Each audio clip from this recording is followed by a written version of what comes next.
Eh bien bonjour à tous et à toutes, c'est LND et on se retrouve aujourd'hui dans le débrief du Grand Prix des 70 ans de la F1, assez spectaculaire, donc on se retrouve tout de suite pour le début de la vidéo. Peace. Les gars, du coup, juste avant de commencer la vidéo, je voulais vous parler très rapidement de quelque chose par rapport aux vidéos. On va parler du format des débriefs. Donc j'ai vu sur mes précédentes vidéos, que sur 30 minutes, ce que c'est à peu près le format habituel, environ 30 minutes, que vous regardiez pas énormément de temps sur ces 30 minutes.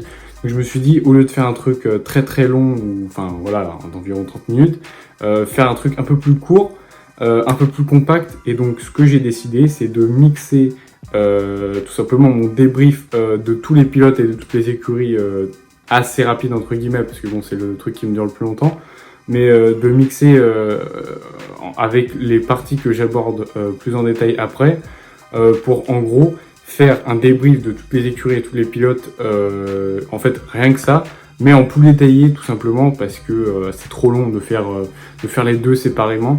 Et là du coup comme ça je vais encore pouvoir plus parler de toutes les écuries et tous les pilotes plus en détail, à part si j'ai rien à dire sur eux, mais la plupart du temps il y a quand même des trucs à dire. Et donc tout simplement on est parti pour le début de la vidéo, et moi j'espère que vous avez kiffé.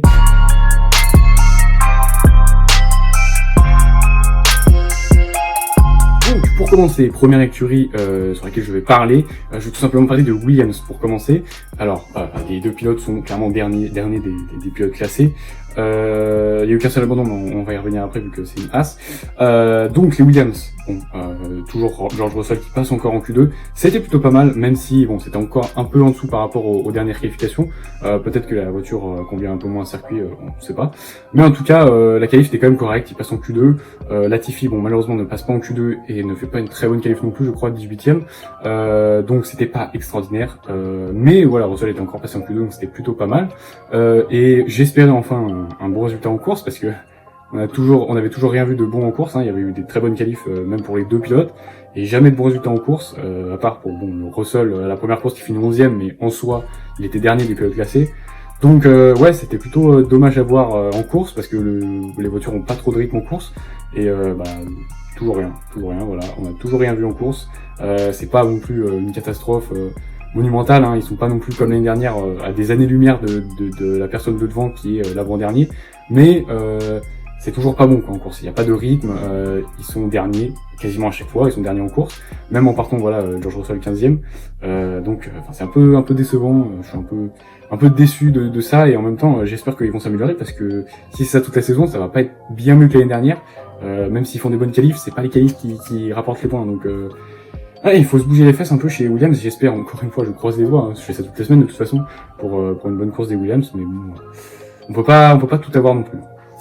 Maintenant, on va passer au As tout simplement, donc une première As, donc Kevin Magnussen qui abandonne. Alors, il n'y a pas eu normalement, j'ai pas vu d'article dessus ni de truc, mais je pense que clairement, comme on l'a vu, il était dernier, de base déjà il était dernier, il a dû abandonner dans les derniers tours, il devait rester 10-12 tours je crois, et il était dernier, il avait rien à tenter, même les Williams c'était trop loin je pense. Lui il était pas à l'aise, Kevin Magnussen dans la voiture, il arrivait à rien, clairement il arrivait à rien, alors que Grosjean était un peu mieux quand même ce week-end, assez étonnant, il était un peu mieux que Magnussen, et donc je pense clairement qu'ils ont abandonné juste pour préserver un peu le moteur. Bon, après 10-12 tours c'est pas énorme non plus, il restait pas grand chose à faire, mais quand tu vois que t'as rien à tenter, que t'es dernier, il y a même pas d'abandon, il y a rien à tenter clairement, donc je pense que c'était une sage décision de la part de As de faire abandonner Magnussen, parce que de toute façon on s'attendait à rien, donc ils ont fait abandonner Magnussen. Ça se trouve il y a quelque chose, mais moi de ce que je pense, sincèrement, j'ai l'impression que c'était juste pour conserver le moteur, et c'est franchement un bon choix si ça peut permettre de gratter un peu, de pas se prendre de pénalité, ou de gratter un peu moins de pénalité que les autres durant l'année, même si bon la saison est plus courte normalement que les autres années, donc il devrait peut-être y avoir moins de pénalité niveau des moteurs et tout, vu qu'il y a moins de courses. Mais voilà, si ça peut un peu conserver le moteur, tout ça, c'est plutôt pas mal. Et on va parler de la prestation de Grosjean du coup. Grosjean, c'est... La semaine dernière, j'étais plutôt content, même s'il est arrivé, je crois, avant dernier du coup. J'étais quand même content parce que il avait fait un duel de malade avec les midfield, les équipes du midfield, et bon après malheureusement avec la Stand il était dernier, il a doublé une seule personne, mais voilà, il s'était battu, c'était beau, il y avait un peu des défenses limites, mais voilà, c'était beau, il avait bien piloté, il avait tenu avec une As, j'étais assez étonné, je me disais qu'il allait dégager en 2 tours, Et cette course, bon, il fait une meilleure qualif que la semaine dernière, il est 13e. Franchement, c'était pas dégueu. J'étais plutôt, bon, dans un sens content que Ocon prenne une pénalité, parce que du coup Grosjean a gratté une place, même si j'aime bien Ocon. Et au final, bon, bah ça a pas trop changé la donne. Hein. Il arrive 16e juste devant Giovinazzi, du coup. Il y a pas grosse performance pour lui. Après bon là c'était toujours pas performant en course, hein, c'était toujours un peu un désastre. C'est un peu à l'image de Williams mais un peu moins pire, même si en qualif elle est peut-être pire que la Williams je pense. Bon bah là les deux avaient pas de rythme, hein, les deux coéquipiers. Magnussen c'était encore pire que des Williams, il était déjà dernier de base et Grosjean perd des places par rapport à sa qualif. J'espérais vraiment, je croisais les doigts pour les points, mais bon ça se voyait que ça allait pas le faire je pense. Donc ouais, c'est toujours pas de points, c'est toujours des déceptions en course, surtout pour Grosjean. Magnussen quand même arrive à mieux s'en tirer quand même un peu avec la voiture, surtout en course. On n'a pas assez souligné je pense, mais à la dernière course quand Albon l'a sorti et l'a fait abandonner, quand même, faut le souligner, il avait pris, je crois, 4 ou 5 places dès le départ. Donc en soi, déjà il est fort au départ et il est beaucoup plus fort en course qu'en qualif, je pense. Donc gagner 4 ou 5 places au premier tour, je me suis dit, bon là, il devrait faire un bon résultat. S'il est dans le même mood, il devrait faire un bon résultat. Et apparemment non, il était beaucoup moins à l'aise et tout, il allait pas du tout dans la voiture, donc bon bah plutôt dommage. On attend de voir la prochaine course et j'espère toujours les points, c'est ça qu'il faut espérer. Ensuite, du coup, on va parler de Alfa Romeo. Du coup, Alfa Romeo toujours, en fait, c'est les trois équipes dont j'ai parlé, toujours en bas de tableau. Toujours pareil. Bon, Raikkonen quand même a gagné quelques positions. Ça, c'était plutôt bien. Après, je crois qu'il était sur une stratégie en arrêt, donc en même temps, il doit profiter. Je suis pas sûr, hein, mais je crois qu'il était sur une stratégie en arrêt, donc il a pu gagner des places grâce à ça. Après, c'était quand même audacieux la stratégie en arrêt. Leclerc aussi, ça lui a réussi. Et il y a Ocon aussi, ça lui avait très bien réussi aussi. Et Giovinazzi, bon bah aussi très loin, 17e derrière Grosjean carrément. Donc voilà, il y a toujours rien en course pour la voiture italienne, pardon. Donc c'est un peu chaud pour l'Alfa Romeo. Bon, Alfa Romeo Sauber un peu. Toujours rien en course, c'est un peu décevant le rythme. Un peu, en fait, c'est les trois dernières équipes. Habituellement, on a quand même des petits coups d'éclat, des fois des pires écuries qui arrivent quand même à aller dans les points quelquefois, marquer même des gros points des fois sur un coup de génie ou des gros accidents ou une safety car. Enfin voilà, des choses un peu spéciaux, des choses un peu spéciales. Mais là, les trois dernières équipes, durant les premières courses, il n'y a pas de coup d'éclat, à part As qui a réussi une très bonne stratégie, mais qui s'est fait pénaliser. Mais sinon, il n'y a eu aucun coup d'éclat des pires écuries, donc on attend de voir la suite et essayer de débloquer le compteur de points. Après, bon, Alfa Romeo on a déjà 2 points grâce à la première course, grâce à Giovinazzi, qui est quand même arrivé 9e, parce que bon, il y a eu beaucoup d'abandons. Mais sinon, ouais, à part ça, il y aurait rien eu, et il y a que As qui a mis des points entre guillemets à la régulière grâce à une stratégie. Mais sinon, ouais, il y a vraiment rien pour les équipes, donc faut se bouger un peu les fesses, les trois dernières équipes. Ensuite, on parle de AlphaTauri. Donc AlphaTauri, première personne dans le premier pilote auquel on va parler, c'est tout simplement Daniel Ricciardo. Daniel Ricciardo, enfin une bonne course, enfin devant son coéquipier. Enfin non, c'est déjà arrivé une fois, je crois, en course, mais en qualif jamais, je crois, toujours pas. Donc Pierre Gasly, je crois qu'il s'était arrêté trop tôt. Il avait dit qu'il pouvait continuer encore avec ses pneus et son équipe, je crois, l'a pas écouté ou lui a demandé de s'arrêter. Et au final, stratégie pas payante. Il arrive juste derrière son coéquipier, très près de lui, mais derrière. Donc c'est son coéquipier qui met les points, alors que Gasly s'était très bien lancé sur la grille. C'est un peu dommage. Même si du coup, ça profite à Gasly, ça profite à Ricciardo, pardon, qui peut mettre encore un petit point. Il en avait déjà mis un, il y a 2 courses, je crois, si je me souviens bien. Donc seulement 2 points, mais voilà, il commence un peu à gratter en course. Il a un meilleur rythme qu'en qualif. Donc c'est plutôt bien pour lui, même s'il a encore mis aucun assez gros point, on va dire, contrairement à Gasly qui a déjà fait 2 7e place si je me trompe pas, et je crois que c'est tout en fait. Ouais, il n'y a pas de gros points encore pour 4, mais je pense que ça ne saurait tarder, surtout en Russie. Il peut faire un bon résultat chez lui peut-être. Donc voilà, il n'y a pas grand chose non plus à dire sur AlphaTauri à part la stratégie ratée de Gasly. Il a suivi un peu les traces de Albon au niveau de la stratégie, il s'est arrêté un peu en même temps je crois. Ils sont un peu bataillés. Bon, Albon est passé au bout d'un moment, il avait quand même une Red Bull, donc faut pas déconner. Mais voilà, il était au début, on va reparler d'Albon après plus tard, mais Albon était un peu à la ramasse au début. Il arrivait même pas à dépasser Gasly, donc Gasly défendait assez bien. Et après, il s'est fait dépasser, il pouvait rien faire. Et Gasly a été largué un peu après, donc Albon lui a mis largement une distance. Il était bien loin de Albon après Gasly. Et je sais pas, après j'ai pas trop suivi sa stratégie, mais il a complètement, enfin ses ingénieurs lui ont fait louper sa stratégie. Lui avait dit qu'il pouvait continuer, mais bon, ça l'a pas trop écouté.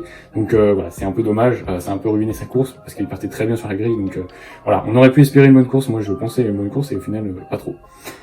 Maintenant, on va parler tout de suite des Renault. Donc les Renault, une bonne prestation et une plus mauvaise. Bon, logique, hein, vous me direz. Mais alors que c'était l'inverse en qualification, clairement. Ocon qui arrive 8ème de la course, donc c'est très bien, en partant en plus 14ème. Donc c'est vraiment un bon résultat, franchement. Il a bien remonté, il a su profiter des occasions comme le tête à queue de son coéquipier, on va en reparler plus tard.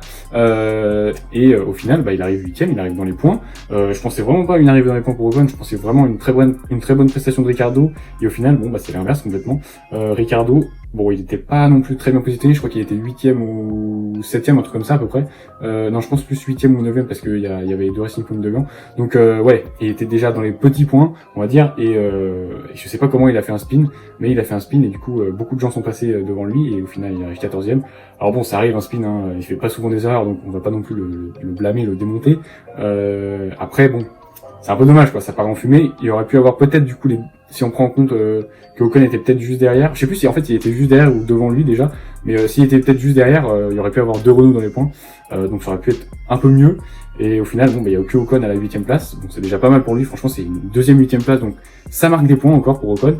Et Ricciardo, après un très bon Grand Prix, il fait 10 places derrière la semaine dernière. Donc bon, c'est un week-end oublié pour Ricciardo. Après une très bonne qualif, la course n'a pas très bien abouti.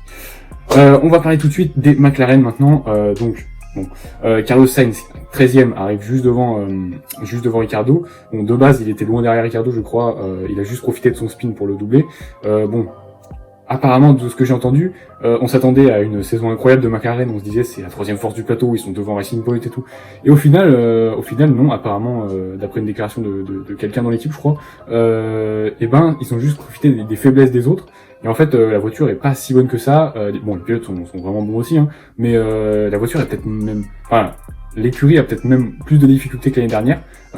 Donc au final, ils ont bien fait de profiter des premières courses pour mettre des gros points et faire un podium, puisque ça s'annonce plus compliqué pour le reste de la saison. Après, c'était peut-être un circuit qui convenait moins aux voitures, comme en Hongrie.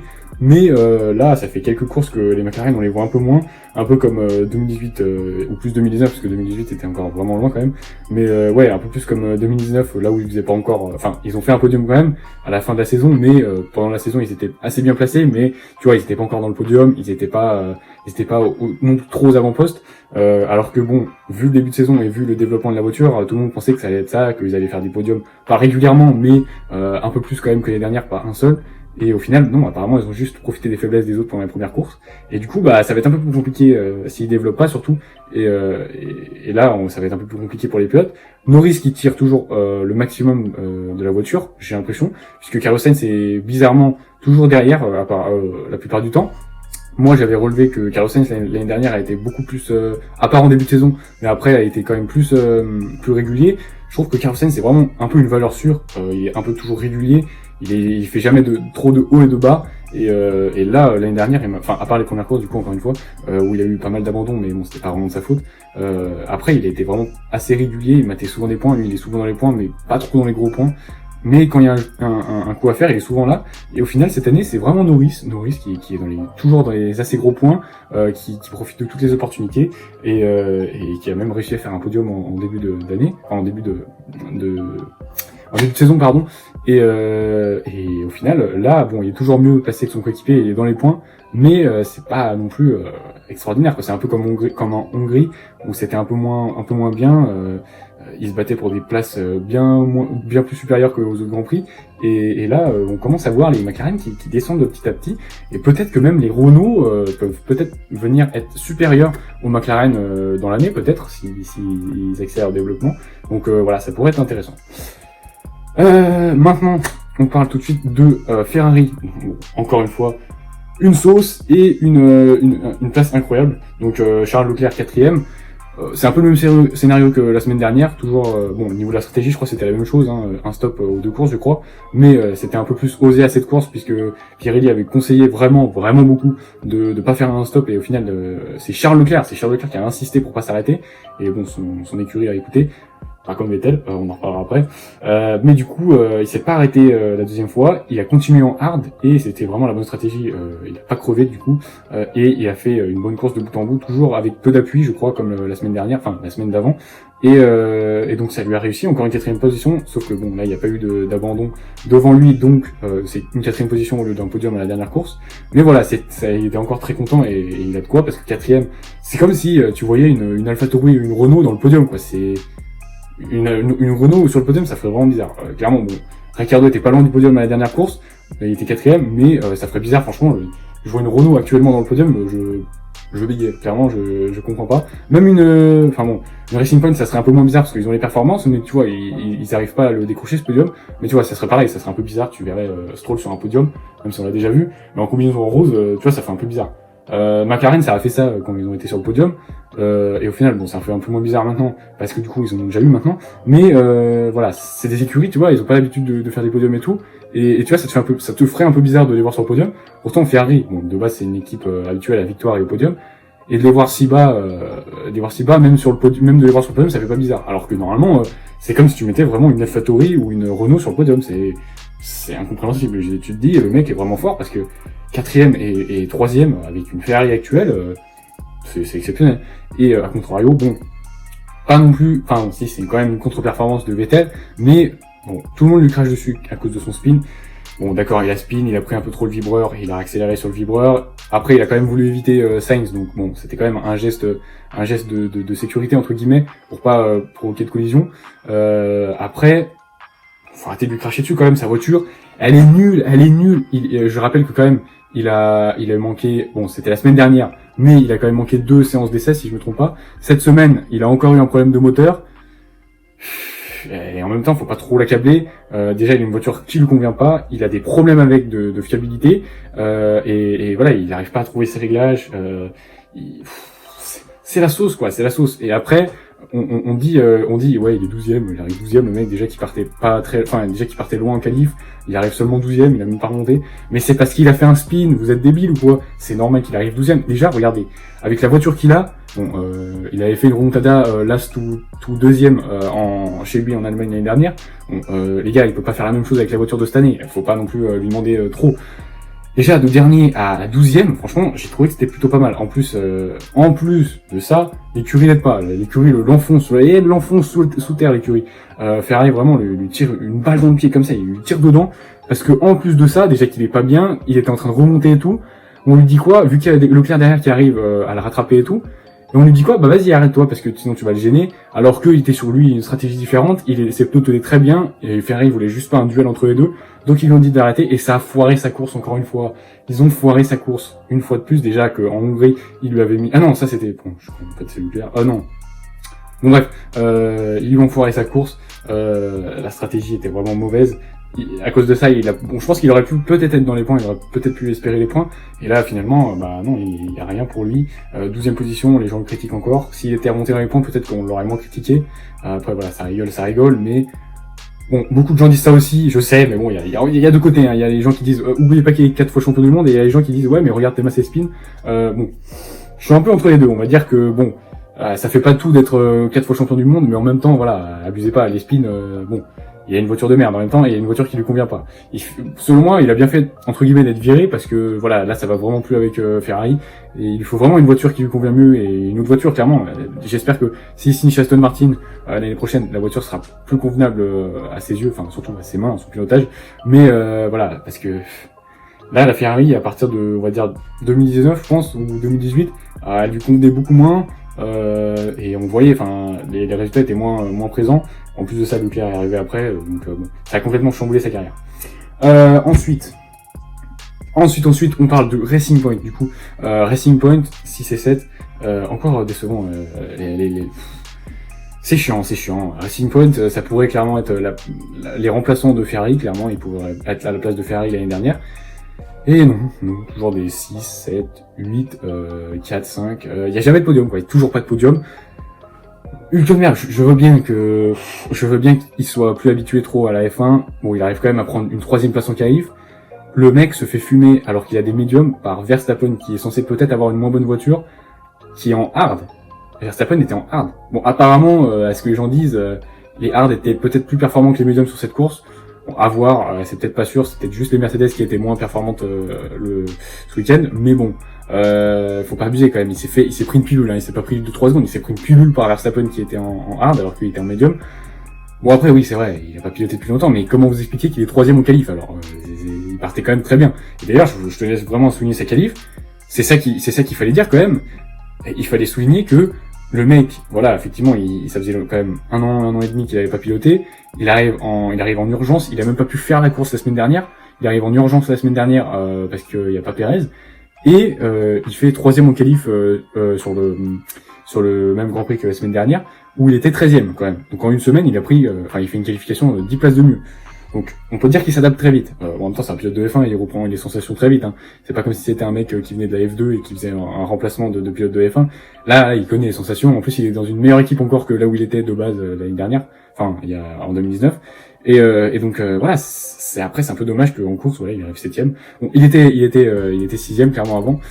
Après, en course, je savais pas cette information, donc j'ai critiqué l'équipe et Hülkenberg parce qu'il avait fait arrêter pour prendre le meilleur tour avec les softs, mais apparemment en plus de ça, il avait des vibrations et tout, et il pensait qu'il allait crever. Donc bon, au final c'était un bon point parce que si Hülkenberg avait abandonné en fin de course, j'aurais clairement eu le somme.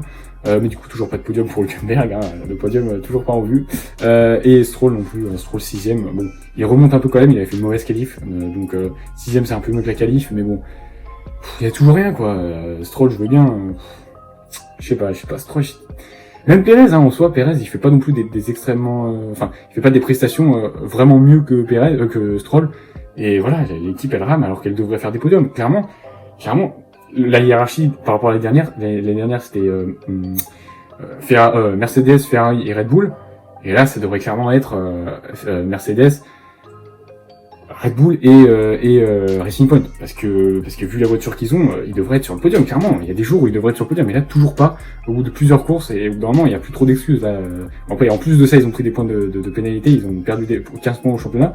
Et voilà, là il va falloir rebondir parce que s'ils font pas de podium cette année avec la voiture qu'ils ont, ça va être compliqué quoi. En plus, ça serait bon pour Pérez de faire un petit podium ou deux, ou voire plus, hein, autant qu'il veut, avant de peut-être se faire virer de l'équipe pour trouver un nouveau baquet confortable, je pense, parce que bon, s'il fait pas des bons résultats et que Vettel prend sa place, ça va être difficile de choisir, de prendre une autre équipe, parce que déjà, bon, il est très expérimenté, ça on le sait, il a déjà fait des podiums, ça on le sait, mais s'il concrétise pas une bonne saison avec une très bonne voiture qu'il a en main, bon, ça va être compliqué pour lui. Voilà, maintenant on va passer tout simplement à Red Bull. Red Bull, bon bah Albon, très très long encore une fois en qualif. J'ai l'impression de dire ça toutes les semaines, vraiment, Albon en qualif, c'est en fait toutes les semaines c'est la même chose. Qualif, nul, début de la course, nul, à partir du milieu de course, c'est un monstre, vraiment c'est un monstre. Il remonte même pas dans les points, je crois 12e, à 5e à la fin de la course, quoi. Il était 12e au milieu de la course, je crois bien. Et après, bon, bah 5e, c'est bien, c'est ce qu'on attend de lui. 5e, 4e, bon, très loin de son coéquipier, mais 5e, 4e, c'est à peu près dans les eaux où on demande aux deuxièmes pilotes d'être. Donc, au final, il remplit à peu près ses objectifs. Un peu mieux que Gasly, quand même, faut reconnaître. J'adore Gasly, mais bon, il gère un peu mieux la pression quand même que Gasly. Voilà, je suis obligé de l'avouer, même si j'aime pas trop Albon. Je vais reconnaître que Albon, il gère un peu mieux sa place de numéro 2, et voilà, c'est clairement un meilleur pilote chez Red Bull. Chez Red Bull. J'ai dit chez Red Bull, j'ai pas dit c'est un meilleur pilote. Après voilà, faut se rendre à l'évidence, faut pas non plus se leurrer. Il est pas non plus un monstre par rapport à Verstappen. Verstappen quand même gagne les courses, voilà, on va parler de lui. Bon bah c'est un monstre, hein. Il aurait clairement pu perdre la course à cause de son équipe s'il avait suivi leur stratégie, et il arrive à gagner cette course enfin, une victoire non Mercedes, on l'attendait depuis si longtemps, et ben c'est arrivé enfin, en fin de compte. Donc bon bah c'est plutôt bien, hein. Enfin le compteur est débloqué, on va dire, une victoire pour Red Bull, donc ça c'est un bon point pour eux. Et au final quand on regarde au constructeur, bon ils ont déjà beaucoup de retard, mais ils sont pas si loin les gars, avec quelques erreurs comme ça, avec des pneus qui éclatent en course et tout, ou des batailles entre les deux coéquipiers. Sur un malentendu, si Albon se bouge le cul, il peut y avoir un duel assez serré entre Mercedes et Red Bull. Hein. Moi je dis, il peut y avoir quelque chose. Après, j'espère, je croise les doigts, parce que bon, si on a encore une domination comme toutes les années, voire encore plus que les autres années de Mercedes, bon, ça risque d'être un peu chiant.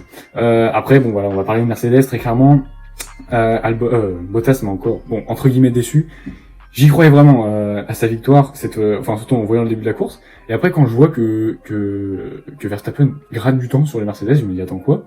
Verstappen gagne du temps sur les Mercedes alors qu'il y a des moins de pneus. Et après, ça s'arrête. Bon, je crois que Verstappen était déjà très près de Hamilton. Et après, donc, je vois que Hamilton s'est fait gratter au stand par Verstappen. Et donc, il y a Bottas premier. Et toujours Hamilton très loin derrière. Il était largué, je me suis dit, oh yes, enfin Hamilton largué, il a enfin un mauvais jour et Bottas va pouvoir peut-être gagner, ou en tout cas ça va être Verstappen et Bottas derrière. Et non, toujours trop intelligent ce mec. Toujours, mais là on peut ouais, vas-y, on peut lui cracher dessus, mais il est trop intelligent par contre. Vas-y, même dans un mauvais jour il fait deuxième, même dans un mauvais jour il démonte son coéquipier. On peut plus ce mec, on peut plus. Hamilton, arrête d'être un monstre comme ça. Il est trop intelligent, Vas-y, du coup, bah, il est deuxième, il arrive clairement très facilement à doubler son coéquipier. En même temps, faut pas trop cracher sur Bottas non plus. Il avait plus de pneus, clairement, enfin, il avait beaucoup moins de pneus que son coéquipier.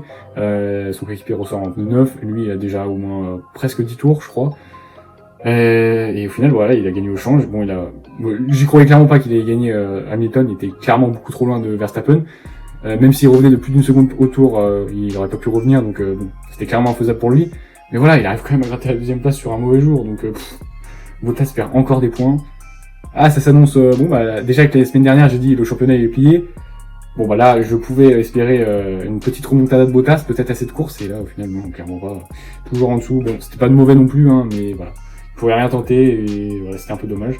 Donc voilà, c'est la fin, hein. Donc maintenant je vais faire mon petit prono pour la semaine prochaine, qui est le Grand Prix. Attends, je suis con quoi. Ah oui voilà, d'Espagne. Bon, j'avais oublié.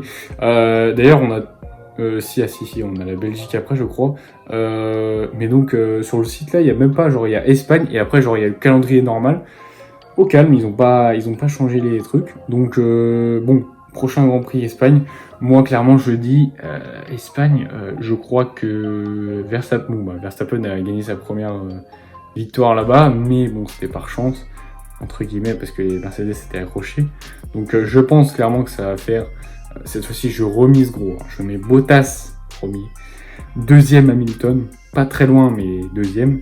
Je mets, allez gars, je tente. Podium d'Albon, son premier podium. Quatrième Verstappen, un peu plus en difficulté. Et cinquième, je mets une Racing Point. Je mets celle de Perez, puisque bon, il est souvent dans des meilleurs résultats que Stroll. Donc voilà, mon petit prono. Et donc bon, bah j'espère que cette vidéo vous aura plu. Je sais même pas combien de temps j'ai filmé, mais je pense que c'est encore plus long que d'habitude. Donc au final, bon bah c'est peut-être pas mieux en fait ce format. On verra, je verrai en fonction du montage. Ce qui est le mieux pour vous et moi déjà, parce que les montages sont assez longs pour des vidéos comme ça de 30 minutes. Donc voilà, j'essaie de le faire au plus court déjà pour vous, pour que ça soit moins long à regarder, et pour que moi ça soit plus court à monter et à uploader, parce que j'ai une co de merde, désolé de l'expression, mais j'ai une co de merde, voilà, j'ai la pire co du monde. Je fais du 100 kg de seconde en envoi, donc voilà, c'est un peu compliqué d'envoyer une vidéo de 30 minutes, donc voilà, j'espère que cette vidéo vous aura plu. Moi je vous dis à la semaine prochaine pour le débrief du Grand Prix d'Espagne, tout simplement, on se retrouve toutes les semaines comme d'habitude, et voilà, donc moi je vous dis peace, à la semaine prochaine les gars, salut.